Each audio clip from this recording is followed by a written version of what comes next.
नमस्कार दर्शक बंधु पाणीपाग अपडेट्रे आपनको स्वागत। दर्शक बंधु आगामी दिन मानकरे राज्य में वर्षा को लेकिन किसी बड़ खबर वर्तमान समय सामना को आसूची जहाँ विंड ओडिया चैनल आपको जनइब। हाँ दर्शक बंधु किसी मॉडल माने आकलन करुछंती देशर विभिन्न भाग में कमिजिब शीत एवं बढ़िब वर्षा कौन सतरे वर्षा हेबो एवं शीत कमिब आज भिडियो संपूर्ण किसी आलोचना करबा। तेबे दर्शक बंधु प्रथम देखा सैटेलाइट इमेज रे कौन रही पाणीपागर प्रणाली बा स्थिति आप देखु उत्तर भारत उपर वर्तमान जबरदस्त शीत सहित कुहुड़ी मात्रा देखा मिलूँ जहाँ आप देखिए वर्तमान समय उत्तर भारत विभिन्न राज्य में कुहुड़ी और हल्का फुल्का वर्षा देखा मिलूँ। सेपरि दक्षिण भारत केतक अंचल आगामी दिन में बढ़ी पारे वर्षार स्थिति। यही समय आंचलिक पाणीपाग विभाग कौन रही पूर्वानुमान आप देखु।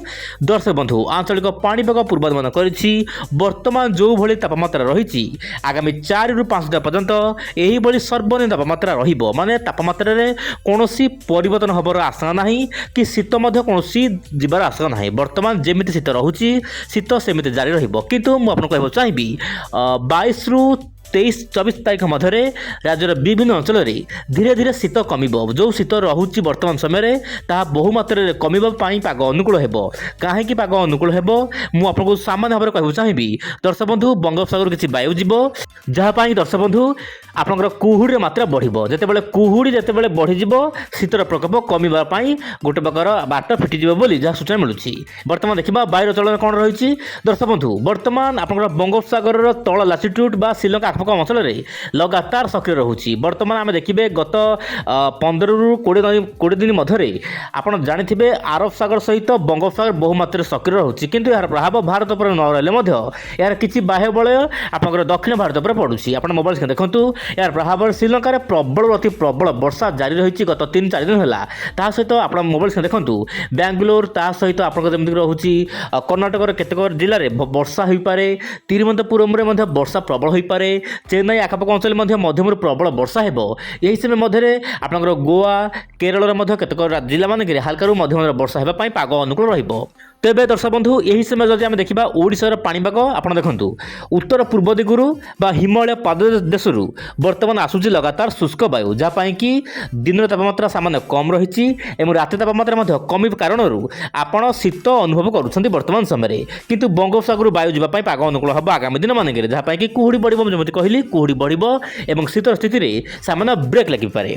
वर्तमान देखा मॉडल कौन रही आकलन आगामी प्राय 10 दिन मध्य दर्शक बंधु मुझे जीएपीएस मॉडल प्राय 10 दिन आकलन देखा चाहिए। 10 दिन मध्य जीएपीएस मॉडल कहूँ किछिटा परिवर्तन हो पारे।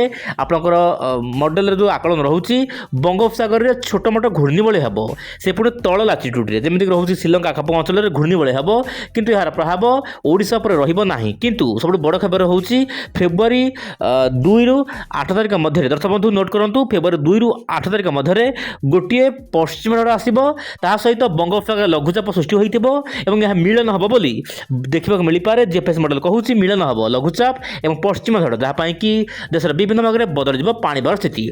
सेहीपरि दर्शक बंधु आपंकर CMC model long range forecast देखा आरब सागर बंगोपसागर फेब्रुआरी मसरे सक्रिय रही पारे पश्चिम झड़ आसो किंतु ओडिशा रे विशेष किसी बड़ वर्षा होबार आशंका नहीं फेब्रुआरी मसरे बोली जहाँ सीएमसी मॉडल कहूँ किंतु यही मॉडल उपर केते भरोसा रही कहवा बड़ मुस्किल कारण यही मॉडल प्रति मुहूर्त प्रति घंटा परिवर्तन होता है। तेज दर्शक बंधु आप प्रत्येक दिन चैनल सहित जड़ित रुहतु आगामी दिन समस्त पाणीपाग खबर पाई जब चैनल नुआ अच्छी चैनल को एवं ही सब्सक्राइब करूँ। तेज आज पुणी देखा आसना काली एक नुआ अपडेट। नमस्कार जय जगन्नाथ दर्शक बंधु।